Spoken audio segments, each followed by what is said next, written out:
Good morning. It's Market Day Report. We're glad you're with us. Another trading session going on, and we've got a big report coming out. World Ag Supply and Demand Estimate.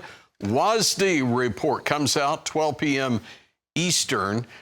Will we get any big surprises from it? Not really expecting it. Looking at the trade guesses, expecting a fairly benign report. But it's coming out 12 p.m. and we'll have it for you. We're starting in a different place today. We're starting with the cotton market, where it's trading right now. The May contract is the front month, trading at 65 cents. It's up 44 points. Roll down to December at 69.70. It just can't break that 70-cent range. It's up 37 points. And I'll come back around in the next hour. And could cotton be finding some maybe new floor to stand on? Kind of interesting, has something to do with the athleisure market. Let's go to the wheat market. Here's Minneapolis, and we're lower across the board with spring wheat. Hard red, new crop July at 6.28 1/4. It's down 4 3/4 cents. Here's Chicago, and that new crop is July, down 6 1/2 at 6.06 1/2. How about the bean market? We did see a higher move earlier, and we're still higher. We're just off the highs at 11.99 1/2 on the front month. It's up 3 1/4. And the corn market, are we higher there? Answer is no. Old crop May, 4.49, down 4 3/4 cents. New crop is 4 lower at 4.77 1/2. We have Chris Swift with us. Chris is with Swift Trading. Notice I finished on the feed grain side, right, because I know that's where you like to go. But what a wild ride we've had. Unbelievable. And, I was listening to Darren Newsom this morning, and he had the absolute greatest point that I've heard so far. This has nothing to do with grains, with fundamentals, or with technicals. It is all about the algorithms. However, we are in a production-type facility in which we need to be able to market and procure inventory. And when things like this happen, we need to take advantage of them. Nobody knew that it was going to move to this extent, but it has, and now we have topped new crop beans, new crop corn to new highs, almost $5 in the new crop corn and right at 12 for the new crop beans. So very unexpected event that took place. Let's use it. And everybody says, well, I don't want to lock in now. There's no telling what might happen. The options market is where you go to. Yes, it's going to have a little bit more premium to it because everybody wants a little more money to assume the risk that you're wanting to offset. So in the bigger picture of things, I'll agree. It didn't change any fundamental of beans, probably not too much in acres, maybe the fertilizer a little bit, but it didn't change anything in oil. It changed a little bit of oil production. And note that with these higher prices here, it should give the farmers an opportunity, even though it might be a little detriment to our cattle feeders. It is of great importance to our farmers to be able to hedge a price in here that once wasn't available, nor even was remotely thought about being available. I'm going to use maybe an analogy to help us out here.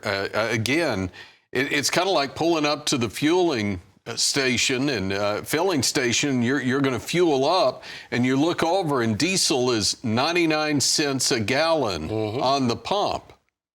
Do you wait for it to go down to 79? Right, you don't. Right. You fill up. And that's what we're looking at in meal. So hog production is really benefiting hog and poultry production because of the lower meal prices. And meal would probably drop a lot lower, but once it hits $300 a ton, everybody says, this is great. I want to be able to do this. Okay, well, we'll come back and pick up the meal contracts here in a moment, and we've been moving a little higher on that. Okay, quick break. We'll be back with more. This is Market Day Report.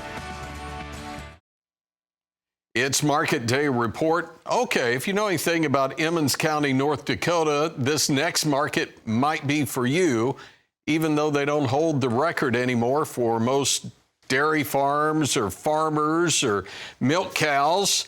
How about the dairy market? We'll start with Class 3 here. And we are moving lower, but look at the 17s, much better than the 16s we've been seeing here to start the year, even in 18 as you roll out to the July contract. We're in the protein sector here, and we roll into the hog market. We're higher across the board. That front month $1.50 higher at 96.32. Tight trade range there. And we roll out to even the August contract trading at a 111.82, trading 92 cents higher. Now over to the markets our next guest likes to talk about. It's the live cattle market. 231.52 on the April. It's a $1.37 higher. We're higher across the board, 142 to 170 gains on every contract. And then yesterday, from going limit lower at one point, we've now come back around and we're in positive territory. The April contract's been up to nearly 351. We trade 349.02 right now. That's up 247. Front month March, 353.35, 270 higher.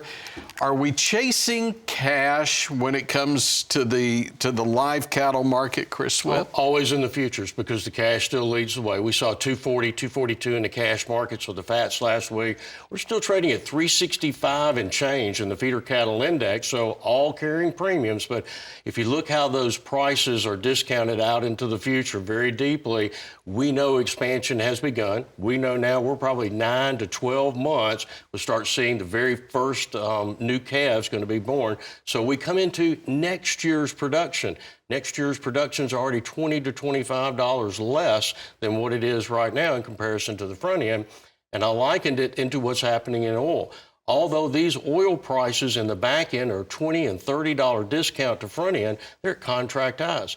I would imagine that state-owned oil production is probably being marketed as heavily out into the future as possible, even at $20 and $30 discounts, simply because it could be the highest price ever achievable in the future. Yeah, we're trading that April right now at 87.29. It's down 7.48 after running up to 91.5. That's WTI West Texas Intermediate, but when we roll over to the Brent, and that's the global look at oil, 90.94 on the May. It's down 8.02. I want to throw one more in here for you, and this is the gas market. This is the first time we've seen RBOB pull lower in 10 sessions. 9 straight sessions higher. What's that mean for ag? Well, it's tough for it because it's instantaneous, and we can top off farm tanks and we can book fuel, but unlike us going, we use a tremendous amount of it. So when we buy it in bulk. And so now, right now, we probably don't want to be buying a whole lot of it. And a couple of weeks ago, it'd have been nice to have the farm tanks topped off or some of our fuel booked for the spring.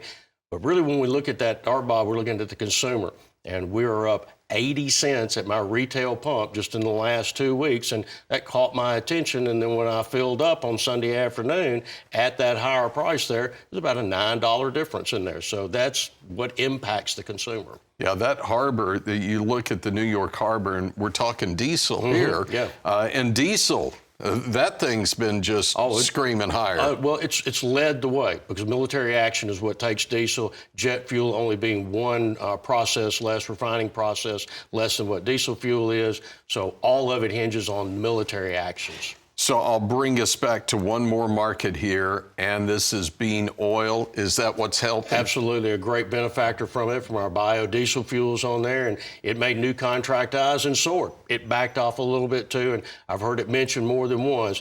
Grains are now a component of energy, so unless we pay attention to both, we're going to be left out somewhere in there. That's why we have him here. It's Chris Swift, Swift Trading. Chris, so glad you're here. Always a pleasure, Tony. Always great stuff. And whether you're a farmer or a consumer, you can't skip on fuel. So That's obviously right. something that we're seeing there. Chris, thank you so much for joining us. And Tony, as always.